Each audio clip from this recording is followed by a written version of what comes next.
All of you. मुख्य learning channel में एक बार फिर आपका हार्दिक स्वागत है। जैसा कि आप जानते हैं ये हमारा चैप्टर चल रहा है कंपनीज का।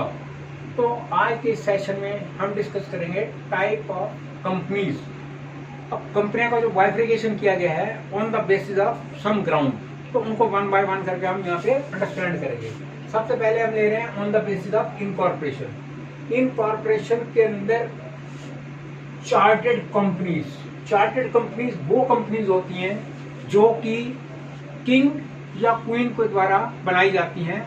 इनका बनाने का मुख्य उद्देश्य होता है किसी क्षेत्र पर शासन करना, गवर्नेंस करना और अपनी पावर तथा सर्विस को बढ़ाना, और इस तरह के कामों के लिए बनाई जाती हैं। अब जब यहाँ पे अंग्रेज आए थे तो 1600 ईस्वी में उन्होंने इस तरह की कंपनी इंडिया में बनाई जिसका नाम था ईस्ट इंडिया कंपनी, और बैंक बनाया chartered bank of India and Australia. तो ये इसके एक एग्जाम्पल है। चार्टर्ड कंपनीज को बंद करने की जो पावर है वो भी किंग या क्वीन को है। इस तरह की कंपनियां आजकल एग्जिस्टेंस में नहीं है। नेक्स्ट है हमारा स्टैट्यूटरी कंपनीज, मींस वैधानिक कंपनीज। इस तरह की कंपनियां पार्लियामेंट एक्ट द्वारा बनाई जाती हैं। बनाते समय देश के हित को विशेष ध्यान दिया जाता है, और उनके पीछे, ऐसी कंपनियों के पीछे लिमिटेड शब्द नहीं लिखा जाता है, जैसे reserve bank of India, LIC, Indian railway इसके एग्जाम्पल है। नेक्स्ट है हमारा रजिस्टर्ड पब्लिक इनकॉर्पोरेटेड कंपनीज। जिन कंपनी का registration under the Indian company act 1956 के अनुसार होता है उनको कॉर्पोरेटेड कंपनीज कहते हैं। बैंकिंग, इंश्योरेंस, इलेक्ट्रिसिटी डिपार्टमेंट, ये इनकी ऐसी कंपनियों की रजिस्ट्रेशन इंडियन कंपनीज एक्ट 1956 के अनुसार होती है, लेकिन ये अपनी डे टू डे की वर्किंग के लिए इनके रूल रेगुलेशन भिन्न भिन्न है। नेक्स्ट है हमारा अनइनकॉर्पोरेटेड कंपनीज। इसके अंतर्गत लार्ज स्केल की पार्टनरशिप फर्म आती हैं जिसके अंदर जो उनके मेंबर थे उनकी लायबिलिटीज अनलिमिटेड हुआ करती थी।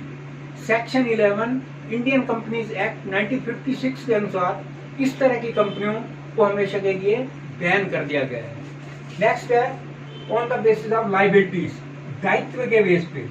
इसका एक पार्ट है कि लिमिटेड लायबिलिटीज कंपनीज, वो कंपनीज जिनकी लायबिलिटीज लिमिटेड है, जो उनके मेंबर हैं उनकी जो लायबिलिटी है लिमिटेड है। लिमिटेड वहीं तक है कि जो मेंबर हैं जितना अमाउंट उन्होंने पे कर रखा है उतनी ही ऐसी कंपनियों को लिमिटेड लायबिलिटी कहा जाता है। और लेकिन ऐसी कंपनियों के पीछे लिमिटेड शब्द जरूर लिखा जाता है। अब इसका पार्ट है कि कंपनीज लिमिटेड बाय शेयर्स, कि वो कंपनी जिनके शेयर होल्डर की जो लायबिलिटी है वो उतने अमाउंट की है जितने के शेयर सर्टिफिकेट की फेस वैल्यू की।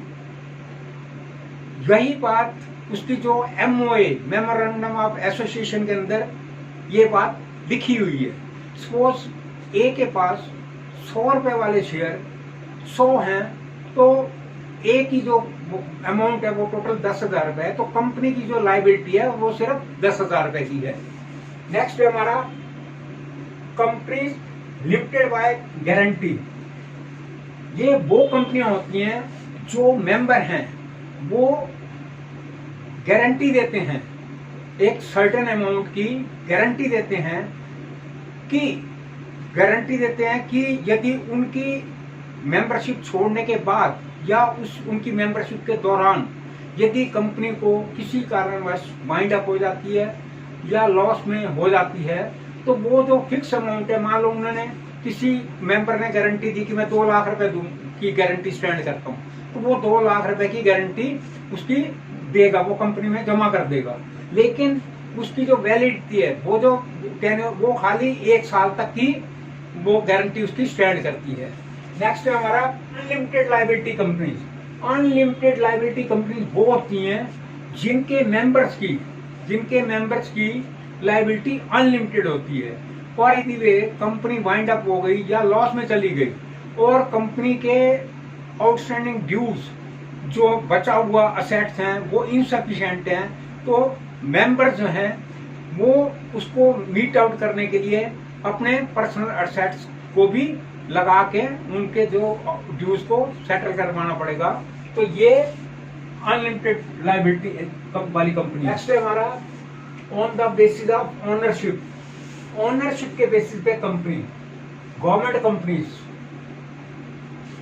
Clause number 617 617 Indian company act 1956 के अनुसार वो कंपनियां जिसमें गवर्नमेंट ऑफ इंडिया या स्टेट गवर्नमेंट या partially state public central government का 51% शेयर है, तो वो गवर्नमेंट कंपनीज कहलाती हैं।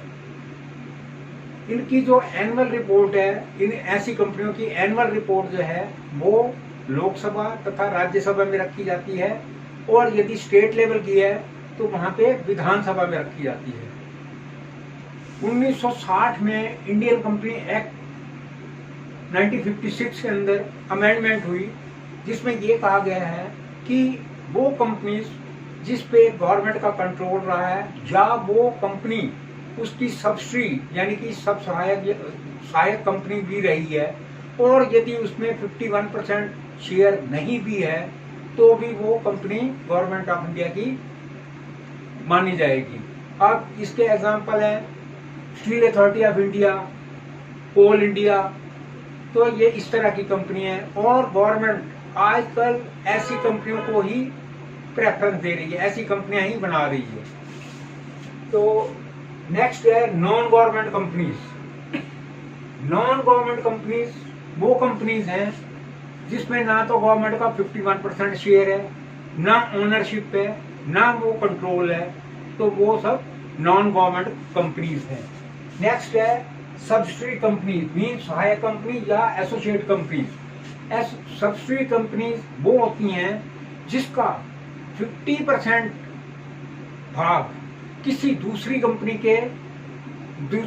के अधिकार में है, तथा उसका जो डायरेक्टर है वो दूसरी कंपनी ही चला रही है, बना रही है, तो वो सब्सिडी कंपनी है। फॉर एग्जांपल ए और बी दो कंपनी हैं, अब बी का 50% से भी ज्यादा ए का अधिकार है, और उसमें अब जैसे कंपनी में 7 डायरेक्टर चाहिए, 4 डायरेक्टर जो है यदि बी कंपनी में ए अपॉइंट करता है तो वो इस तरह से उसकी सहायक मतलब बी जो है वो ए की सब्सिडी कंपनी है। तो नेक्स्ट है on the basis of nationality, national companies. National companies वो कंपनीज होती हैं जो कि देश के अंदर बनाई जाती हैं, और ये जो नेशनल कंपनीज इनका जो जो नेशनल कंपनीज होती हैं वो इंडियन कंपनी एक्ट 1956 के अंतर्गत काम करती हैं। अब इसके एग्जांपल है, लेकिन जिन अब जैसे बैंकिंग है, इंश्योरेंस है या इलेक्ट्रिसिटी डिपार्टमेंट है, अब ये जो है इनका भी registration under the Indian companies act 1956 है, लेकिन डे टू डे वर्किंग के लिए इनके अपने अपने अलग रूल रेगुलेशन है। अब नेक्स्ट है हमारा international oblique multinational companies. Clause number 591, clause number 591 Indian companies act 1956 के अनुसार वो कंपनीज जो हैं तो मतलब बाहर की कंपनियां, मतलब फॉरेन कंपनीज हैं, लेकिन वो अपना इंडिया में बिजनेस कर रही हैं, ऐसी कंपनियों को इंटरनेशनल कंपनी कहा जाता है। और जैसे पेप्सी, नेस्ले, कोकोला, ये ऐसे कुछ ब्रांड है। नेक्स्ट है on the basis of public interest और ट्रांसफरेबिलिटी ऑफ शेयर। इसमें सबसे पहले आता है प्राइवेट कंपनी। प्राइवेट कंपनी बनाई जाती है section 2(68) Indian companies act, Indian companies act 2013। इसकी जो शेयर कैपिटल है वो पेड शेयर कैपिटल वो 1 लाख रुपए है। लेकिन 2015 में इंडियन कंपनी एक्ट के अंदर अमेंडमेंट हुई है कि ये जो 1 लाख रुपए वाली क्लॉज है वो वेव ऑफ कर दी गई है। इसके प्राइवेट कंपनी के अंदर मिनिमम 2 और मैक्सिमम 200 मेंबर होते हैं, और जो कोई एम्प्लॉय उस कंपनी में यदि काम कर रहा है या वो काम कर चुका है वो इस कंपनी का मेंबर नहीं बन सकता। ये जो इनके जो शेयर होते हैं, कंपनी के जो शेयर होल्डर होते हैं, वो यदि वो शेयर ट्रांसफर बिना गवर्नमेंट के परमिशन के नहीं कर सकते हैं। प्राइवेट कंपनी अपने शेयर, डिबेंचर या सिक्योरिटी जनरल पब्लिक से नहीं इनवाइट कर सकती है। प्राइवेट कंपनी की जो लीगल फॉर्मेलिटीज हैं वो मिनिमम है। प्राइवेट कंपनी अपने नाम के पीछे प्राइवेट लिमिटेड जरूर लिखेगा, जैसे एबीसी प्राइवेट लिमिटेड। तो ये तो थे प्राइवेट कंपनी। अब पब्लिक कंपनी क्या है कि पब्लिक कंपनी बनाई जाती है सेक्शन 2(71) और वही इंडियन कंपनी एक्ट के अनुसार। अब पब्लिक कंपनी मीन्स कि वो प्राइवेट कंपनी नहीं है और उसका पेड अप कैपिटल 5 लाख रुपए। लेकिन इसको भी ये जो 2015 के अंदर 2015 के अंदर जो अमेंडमेंट हुई है इंडियन कंपनीज एक्ट के अंदर कि ये 5 लाख वाली कंडीशन वेव ऑफ कर दी गई है कि अब जो प्राइवेट कंपनी है, लिमिटेड कंपनी है, वो अपने नाम के पीछे लिमिटेड लिखेगा, जैसे रिलायंस इंडिया लिमिटेड, जो इस तरह की वो लिमिटेड वर्ड यूज करेगा। और इसके अंदर जो डायरेक्टर होंगे कंपनी के वो मैक्सिमम 7 होने चाहिए। इनकी जो लीगल फॉर्मेलिटीज हैं वो कंपैरेटिवली प्राइवेट कंपनी के बहुत ज्यादा हैं। इनको स्टैट्यूटरी मीटिंग करवानी पड़ती है, स्टैट्यूटरी रिपोर्ट आगे सबमिट करनी पड़ती है, और अपने जो एनुअल बुक्स ऑफ अकाउंट्स और एनुअल रिपोर्ट ये सारी शेयर होल्डर को, मतलब जो भी यूजर है सबको वो कन्वे करनी पड़ती है। और पब्लिक लाइफ इनकी जो वो है कंपनीज को एनुअल मीटिंग जरूर करनी पड़ती है जहां पे वो अपने डायरेक्टर वगैरह को चुनते हैं। अब नेक्स्ट है 1% कंपनी। अब 1% कंपनी फॉर्म होती है सेक्शन 3(1) वही इंडियन कंपनी एक्ट के अनुसार। एक्चुअल में ये 2005 में बिजनेस को बढ़ावा देने के लिए ये 1% कंपनी का इम्प्लीमेंटेशन हुआ। इसके अंदर कंडीशन ये है कि जो पहली बार जो कैंडिडेट है, एप्लीकेंट है, वो इंडियन रेजिडेंट होना चाहिए और इंडिया में ही रहता हो। और उसके अलावा एक व्यक्ति एक ही कंपनी खोल सकता है, ओपीसी कर सकता है, और एक ही नॉमिनी होगा।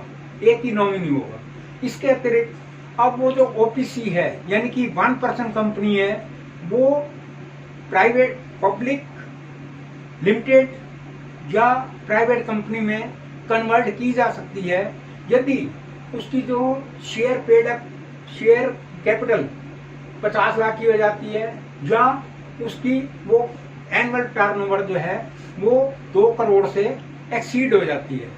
तो उसका जो अब वो जैसे ही ऑटोमेटिकली कन्वर्ट होते ही उसका जो ओपीसी का जो टैग है वो खत्म हो जाएगा। तो आज के इस सेशन में हमने किया कंपनी, टाइप ऑफ कंपनीज। तो ये जो कंपनी का हमारा चैप्टर है ये काफी लेंथी चैप्टर है, ये कंटिन्यूटी में रहेगा। तो मैं व्यूअर से रिक्वेस्ट करूंगा, यदि हमने बिजनेस स्टडी के अंदर कंपनी का चैप्टर को समझना है तो हम कंटिन्यूटी बनाए रखें, और जो वीडियो ऑलरेडी सर्कुलेट हो चुकी हैं या जो आने वाली हैं उनको जरूर देखें ताकि हम इस सब्जेक्ट मैटर को अच्छी तरह से अंडरस्टैंड कर सकें। Lot of thanks for viewing. और मैं व्यूअर से रिक्वेस्ट करूंगा मैक्सिमम सब्सक्राइब करें, लाइक करें, शेयर करें। और कोई उनकी क्वेरी है तो जरूर भेजते हैं।